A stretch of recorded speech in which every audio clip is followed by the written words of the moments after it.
తండ్రి అన్న అన్న అండదండలు చూసుకుని పెద్ద లిక్కర్ స్కామ్ చేసి జైలుకి వెళ్ళొచ్చిన వీర వనిత కవిత, ఆవిడ పవన్ కళ్యాణ్ గారిని విమర్శించి మాట్లాడడం కూడా అందరినీ ఆశ్చర్యానికి గురి చేసింది.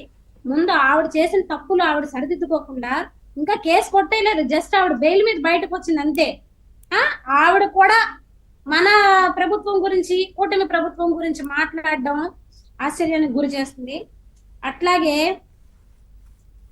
ఆ తర్వాత సార్ చెప్పండి చెప్పండి మీ పాయింట్ చెప్పండి మేడం. తర్వాత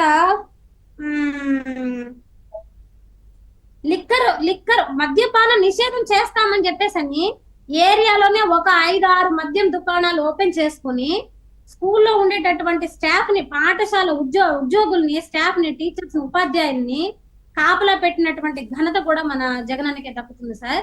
అట్లాగే డిఎస్సీలు వదలకుండా, డిఎస్సీలు వదిలి ఉద్యోగ అవకాశాలు కల్పించాల్సింది పోయి ఉండేటటువంటి ఉపాధ్యాయుల్ని లిక్కర్ షాపులో కాపలాగా పెట్టిన ఘనత. అప్పి పొరపాటుగా జగనన్న 175 సీట్లు అని చెప్పేసి 11 సీట్లు కుదించబడ్డి ఓడిపోయి మరుగున పడిపోయాడు కాబట్టి రాష్ట్ర ప్రజలు బతికిపోయారే గాని, లేకపోతే మాత్రం స్కూల్లో ఉండేటటువంటి విద్యార్థులు కూడా గంజాయి, మద్యము అని చెప్పేసి అవి అమ్ముకుంటూ అవి తీసుకునేటటువంటి పరిస్థితి వచ్చేసేది మా సెకండరీ స్కూల్ విద్యార్థులకు కూడా.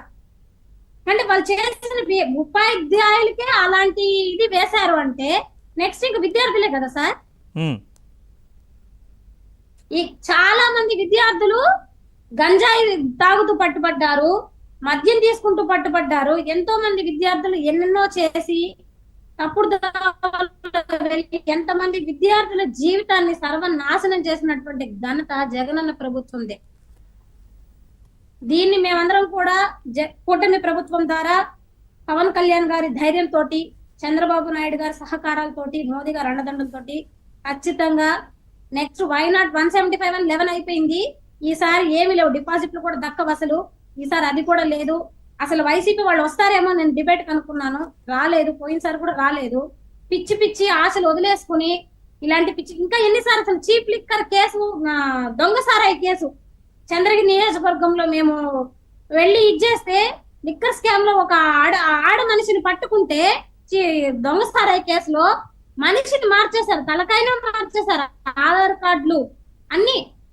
మేము ఆశ్చర్యపోయినాం. మేము చూసింది ఒక మనిషిని, అక్కడ హాజరుపరిచింది ఒక మనిషిని, నెక్స్ట్ డే చూసేసరికి ఆ మనిషి కాదు ఇంకొక మనిషి అని చెప్పేసి తలకాయని మార్చేశారు.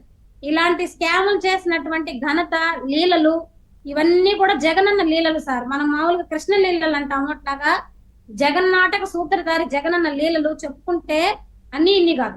రైట్, ఒక్క నిమిషం మేడం. బాలకోట గారు, ప్రతి నెల 50 నుంచి 60 కోట్ల రూపాయలు వసూలు చేసేవారని మద్యం సంబంధించి, ఇవన్నీ కూడా అంతిమంగా ఈ నలుగురు ద్వారా, రాజకేశ్ రెడ్డి కావచ్చు, సాయిరెడ్డి కావచ్చు, మిథున్ రెడ్డి కావచ్చు, బాలాజీ కావచ్చు, వీళ్ళ ద్వారా అంతిమంగా తాడేపల్లి ప్యాలెస్కి, జగన్కి వెళ్ళేవని కూడా ఈ సిట్